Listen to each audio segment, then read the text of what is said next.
በራሳችን ብቻ እንዲፈጸም አላረገው። ለወንድ ሴትን ለሴት ወንድም ሁለት አድርጎ ነው የፈጠራቸው። ብቻችሁን ይሄን ነገር እንዳትፈጽሙት አደራ። ይሄ ርኩሰት ነው። ይሄ ምድርን የሚያጎሳቁል ህይወት ነው። ምናልባት አንዳንድ ልምምዶችን በዚህ በማህበራዊ ሚዲያ ያያችሁ ሰውነታችሁንም እንዳታሳሱ፣ ጉልበታችሁንም እንዳታደግሙ፣ ጤናችሁንም እንዳታወቁ። ይሄ ፍጹም ኃጢአት ነው። በራስ አይፈጸምም፣ ከራስ ጋር አይፈጸምም። ወደ አዳም አመጣት ነው የሚለው። ተፈጥሯዊው ህይወት ይሄ ነው። በዚህ ዘመን ከተፈጥሮ ጋር ነው የሚያቆራርጧችሁ ወጣቶች። ከተፈጥሮ ጋር ተፈጥሯዊ የሆነውን የጋብቻ የሩካቤ ህይወት እያስተው ብቻችሁን ከራሳችሁ ጋር እንድታረጉ ካለማመዷችሁ በቃ ሰበሯችሁ። አደራችሁን ከዚህ መውጣት ትችላላችሁ። ጸልዩ፣ ተጠመቁ፣ ቁረቡ፣ ተጋደሉ። የወጡ ብዙዎች አሉ፣ ያሸነፉ ብዙዎች አሉ። ይሄ ርኩሳት መናፍስት መንፈስ ነው ወገኖቼ። ከራሳችሁ ጋር እንዳትፈጽሙ። ኃጢአት ግልጽ ነውር ነው፣ እግዚአብሔር የሚጸየፈው። አንደኛ። ሁለተኛ እስከ ጋብቻ ህይወታችሁ እስክትደርሱ ድረስ በንጽህና ቆዩ፣ አትጣደፉ፣ ታገሱ። ይህ እግዚአብሔር ቃል እንዲህ ይላል፣ ድንግሊቱ ብታገባ ኃጢአት አትሰራ። ስለ ድንግልናው ያፈረ ሰው ቢኖር ያግባ። ድንግሊቱ ድንግላው እንደዚህ የሚለው ከጋብቻ በፊት በንጽህና መቆየትን የእግዚአብሔር ቃል ስለሚያስነው ወገኖቼ። ንዑድ ክቡር የሚሆን ሐዋርያ ጳውሎስ እንዲህ ይመክረናል። ወጣቶች፣ በተለይ ወጣቶች እናንተን እንዳንዲት ንጽሕት ድንግል ለአንድ ወንድ አጭቻችኋለሁ ይላል።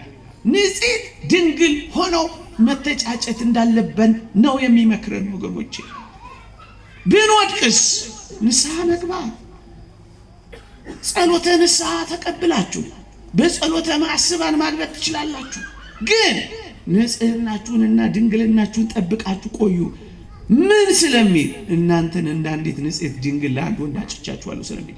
መተጫጨት በድንግልና የንጽህና አንድነት ያስፈልጋችኋል ወጣቶች። ግድ የላችሁ፣ በጣም ትጠቀማላችሁ። እግዚአብሔር ይህንን ቀድሞ ከጋብቻ በፊት እንዳንፈጽመው የፈለገው ለምን ይመስላችኋል? እንድንጋባ ስለሚፈልግ ነው። እቺን ነገር የቀመሱ ብዙዎች ሳይጋቡ ቀርተዋል። የምትወዷቸው ከሆነ ይሄንን አክብራችሁ የጋብቻ ቀናችሁን ብቻ ጠብቁ ወጣቶች። ሶስተኛ፣ ፍቅር በፈረቃ የለም። እየሰማችሁኝ ነው? አንዳንድ ሰዎች በፈረቃ እንደ እንስሳት በፈረቃ የሆነ ጊዜ ጀምሩና ሽር ብትን ይላሉ፣ አገር ይያዝሉና የሆነ ጊዜ ላይ ደግሞ ይጠፋፋሉ። ከዛ ደግሞ ትንሽ ቆይተው ተባብለው የትንሽ ብለው ደግሞ ቻት ይደራረጋሉ። ይሄ ፈረቃ ለእንስሳት ሊሆን ይችላል እንጂ ለሰው አይሆንም። ጎበዝ ሰምተሃል? እኔ ተናግሬያለሁ። አይሆንም። ይሄ አይሆንም። ይሄ በውጩ በምዕራቡ ዓለም ክስረትን ያመጣ ጉዳይ ከስረዋል። ለ3 ወር ነው ማገባ ይላሉ፣ የ6 ወር ሜሬጅ ይላሉ። አሁን ይሄ ጋብቻ ነው? ኪራይ እንኳን የማይሆን እንዴት ያሳፍራሉ ወገኖቼ።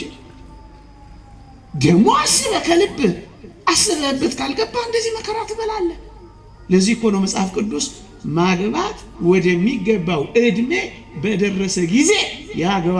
ልትገባው ዝም ብሎ ተነስቶ ከሶስተኛ ሲጀምሩ ይሄ አይጀመርም። መቼም ይቅር በሉኝ እንጂ ማግባት የሚገባው እድሜ አለ።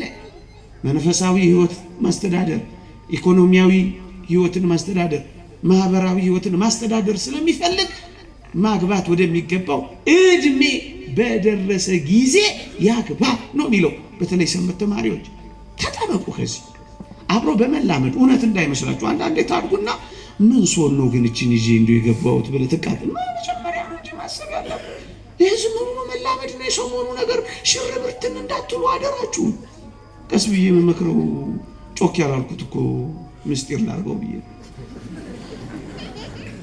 በኋላ ግራ እንዴ እሱ ያደረገው መከራ የምትበላው ለምን? ያንን ጉዳይ የምታውቅበት አቅም አይደለም። አሁን አቅም አይደለም። አቅም አይደለም። ስለዚህ ማግባት ወደሚገባው እድሜ በደረሰ ጊዜ ምን ይበል? ያግባ። ይህ እግዚአብሔር ቃል ነው። እንደው እጮኝነት የጀመራችሁ ከሆነ እንኳን ሊቀ ጠበብት አረጋዊን አገዘ የሚባሉ አንድ ታላቅ መምህር አሉ። አስታውሳለሁ። ሰንበት ትምህርት ቤት ጠየቅናቸው። መቼ ነው እጮኛ መያዝ ያለብን ብለን ስንጠይቃቸው ሊጠቅማችሁ ይችላል ብዬ ነው የምነግራችሁ። ምን ብለው መለሱልን? በጣም ጥሩ መልስ። በዚህ ጊዜ ላገባ እችላለሁ ብለህ ልታስብ ስትችል ቅድም ያልኳቸውን መንፈሳዊ ሕይወትን ማስተዳደር፣ ኢኮኖሚያዊ አቅም፣ ማብላት ማጠብ፣ ቢያንስ የዕለት ጉርስ የዓመት ልብስ አይደል እንዴ? ይበቃናል እኮ እንደ ክርስቲያኖች አይደል? የግድ መቀማጠል የለብንም። የዕለት ጉርስ የዓመት ልብስ ካለን ይበቃናል ያለው ቅዱስ ጳውሎስ እሱ ነው መፈጸም ያለበት። ቢያንስ በዚህ ጊዜ ላገባ እችላለሁ ብለህ ስትል እጮኛ ያዝ እንጂማ ከልጅነት ጀምራ መከራ አለ። ምን ትበላለህ? መነካካት አለ። ይሄ ከባድ ነው። እንዴት ትችለዋለህ? ካፌ ለካፌ እየዞርክ መከራ አለ። ምን ትበላለህ? ምናልባት እዚህ ካፌ ባይበዛ ጫካ ለጫካ ለምን ትከራተት? እንዲሁም ፍትሐ ነገሥታችን ስቃቸዋል። እንትን ሐሳቤ እንዳታስቀይሩኝ። ፍትሐ ነገሥት እንደው ምን ይላል? ሚስት አጭቶ የሰርጉን ቀን ያልወሰነ ሰው ይላል በአገር ያለ ቢሆን ቀጠሮ እስከ 2 ዓመት ይሁን ይላል። ስንት ዓመት? ላገባ እችላለሁ ብለህ ስታስብ እጭ የሚሉት አጭር ቆይታ እንዲሆን ነው። መከራ እንዳትበሉ፣ ክርስትና ሕይወታችሁ እንዳይፈተን፣ ጽድቃችሁ እንዳይጠፋ፣ ቅድስናችሁ እንዳይጠፋ፣ ድንግልናችሁ እንዳይጠፋ፣ እግዚአብሔር እንዳታሳዝኑ፣ ከዛ ደግሞ እንዳትጠላሉ፣ እንደተወደዳችሁ እንድትገቡ።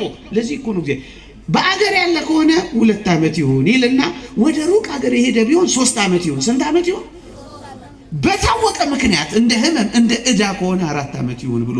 አቤት ምን አይነት ቤተክርስቲያን ናት! ይሄ እኮ ፈረንጆቹ ብሪፍ ኢንተርቬንሽን የሚልኩት እኮ ነው። አጭር ቆይታ፣ መከራ ሳትበላ፣ ጽድቅን ሳታጠፋ፣ ቅድስናን ሳታጠፋ እንድትገባ። ማግባት ወደሚገባው እድሜ በደረሰ ጊዜ ምን ይበል? ያግባ። አደራችሁን ግን እንደው መጨረሻ ልናገር የምችለው በጣም ብዙ ነገር መነጋገር ያስፈልጋል። መጨረሻ ላይ ግን መነጋገር አደራችሁን ጋብቻ እንዳትጠሉ፣ ቤተሰብ ምስረታን እንዳትጸየፉ፣ እንደ ተራ ነገር እንዳትቆጥሩ። ይህ የእግዚአብሔር ምስጢር ነው። ይህ የጽድቅ መንገድ ነው። አደራችሁን እዚያ ደጅ እንዳሉት አይነት ሐሳብ አታስቡ። አንዳንዶች በተለይ ይሄ ምዕራቡ ዓለም ጋብቻ ጠል ሆኗል። ለዚህ ነው ሴታዊነት፣ ፌሚኒስት በሉት፣ ግብረ ሰዶማዊነት ለምን እንደሚያስፋፉ ታውቃላችሁ? ክርስትናን ከመንገድ ማቋረጥ ነው የሚፈልጉት። ኤሪክ ቤሊስ የተባለች ሴት እንዲህ ብላለች በ18ኛው መቶ ክፍለ ዘመን የጥንቱን ክርስትና ለማጥፋት አሁን ያለውን ቤተሰብ መዋቅር ማፍረስ አጀንዳችን ነው ትላለች። እነዚህ ሁሉ አሁን የምታያቸው የግብረ ሰዶማዊነት፣ የሴታዊነት፣ ሌሎቹም እንቅስቃሴዎች አጀንዳው ይሄ ነው፣ ቤተሰብን ማፍረስ። ከዛስ ሁሉም ነገር እንደሚፈርስ ያውቃሉ። ስለዚህ ተባባሪ አትሆኑ እናንተ ክርስቲያኖች፣ እንዳትጠሉ ጋብቻ። እኛስ መጋባት ንጹህ እንደሆነ ርኩሰትም እንደሌለበት እናምናለን እንዳሉ ሐዋርያት በአመክንዮአቸው። እኛ እንደዚህ ማመን አለብን። አትፍሩ፣ እግዚአብሔርን ትምክህት አድርጉ፣ አትጨነቁ። እግዚአብሔር ቅድም ባልኳችሁ ሕይወት ሁሉ ያኖራል። ጠል አትሆኑ፣ አትጥሉ። ጋብቻ ጠል ይኸውላችሁ፣ ካገባችሁ ይኸውላችሁ እንዳታገቡ ይፈልጋሉ።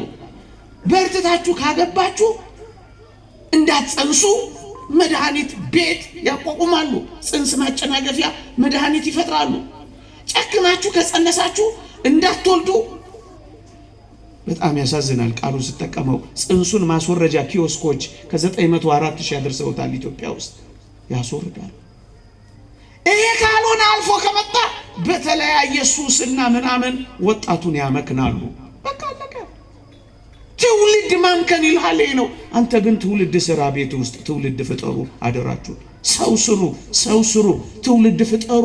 ጋብቻን ይሄ በመንደር ውስጥ የሚያወሩትን ወሬ አንተ አታውራ። ክርስቲያን ምን የሚለው ሚስት የሚለው አብሪቬት ሲያደርጉት ሲያስረዝሙት ሚስት የሚለው እኔ እንደው ለሚዲያም ለዚህ ለመርሃ ግብርም ለአውደ ምሕረትም አይመችም። እንደሱ እንዳትሉ እናንተ ሚስት የሚለውን አንዳንድ የሰፈር የከተማ ሰዎች እዚህ ዓለም ሰዎች ሚጥሚጣ ስትለስ ትኖራለህ የሚለውን አንተም ትላለህ እንዳትሉ አደራችሁ። እንደዚህ አይደለም። ይልቅ ገልብጠው። አንተ ክርስቲያን አይደል? ሚስት የሚለው ምን ብዬ ልገልብጠው ካልከኝ እኔ ምክረ ሐሳብ አቅርብልሃለሁ። ሚሪንዳ ስትጠጣ ትኖራለህ ብትለው ነው የሚሻለው። ጠል እንዳትሆን እኮ ነው፣ እንዳትጠላው፣ እንዳትሸሸው እኮ እንዳትሸሸው። ወጣቶች ሰው ተሰብስቦ ቁርባን ቆርቦ መዝሙር ተዘምሮ እንደዚህ ደግሞ ማግባትን ደግሞ አስቡ። ትንሽ ብትሻክሩ እንኳን ሽማግሌ ያስታርቃችኋል፣ ቁርባኑ ያስታውሳችኋል። ቤተ እግዚአብሔር መምጣታችሁ፣ ካህናት መገኘታቸው በጣም ትዳራችሁን ያጸናዋል።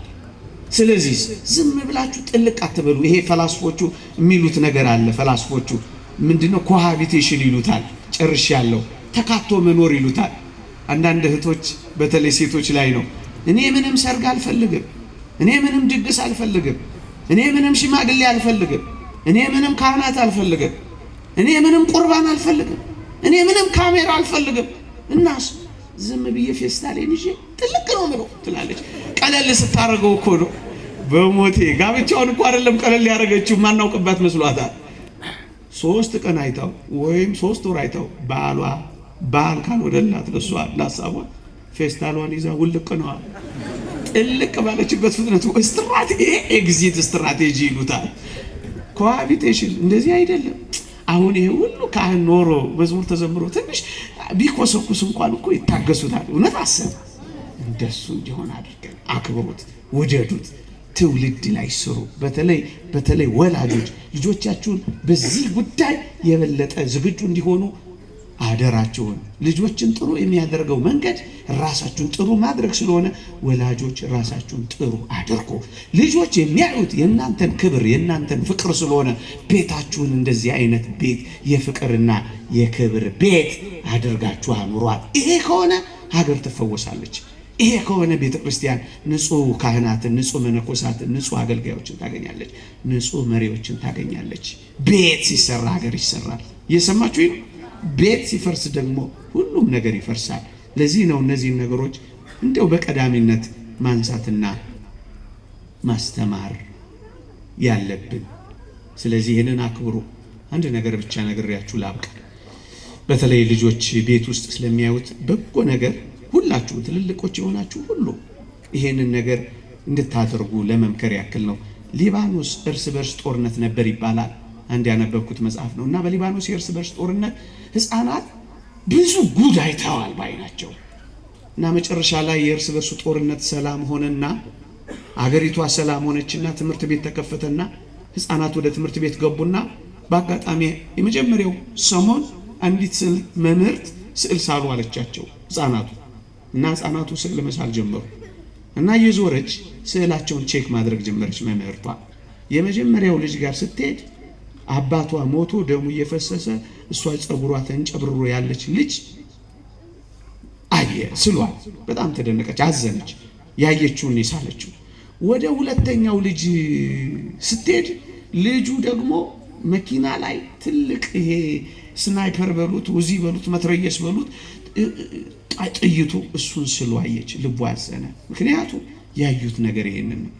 ሶስተኛው ልጅ ጋር ስትሄድ አናናስ ስሎላችኋል። የዚህ ልጅ አእምሮ እንዴት ተለየ ብላ በጣም ተደንቃ መጣችና ልጁ ማሙሽ እንዴት አናናስ ሳልክ ከሌሎቹ በተለየ እንዴት አናናስ እንደሳለ ጠየቀችው። እንዴት አናናስ ሳልክ አለችው አሉ። ልጅ ምን አለ? ቲቸር አናናስ እኮ አይደለም አቶሚክ ቦምብ ነው። እና በጣም እንደነገጠች አቶሚክ ቦምብ ሕፃናት አእምሮ ውስጥ አትቋጥሮባቸው። አጭሩ መልእክቴ ነው። ይቆየን። የእግዚአብሔር ቸርነት፣ የእመቤታችን አማላጅነት፣ የቅዱሳን በረከት ረድኤት አይለየን።